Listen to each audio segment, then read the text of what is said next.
50 দিন পর জেল থেকে ছাড়া পেলেন দিল্লির মুখ্যমন্ত্রী অরবিন্দ কেজরিওয়াল। এর আগে তাকে 21 দিনের অন্তর্বর্তী জামিন দেন ভারতের সুপ্রিম কোর্ট। দিল্লির তিহার কারাগার থেকে মুক্তির সময় কেজরিওয়ালের স্ত্রী সুনিতা, পাঞ্জাবের মুখ্যমন্ত্রী ভগবন্ত মান, জ্যেষ্ঠ নেতা ও কর্মীরা উপস্থিত ছিলেন।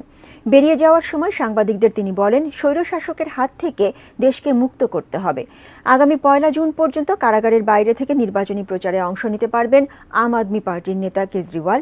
2 জুন তাকে কারা কর্তৃপক্ষের কাছে আত্মসমর্পণ করতে হবে।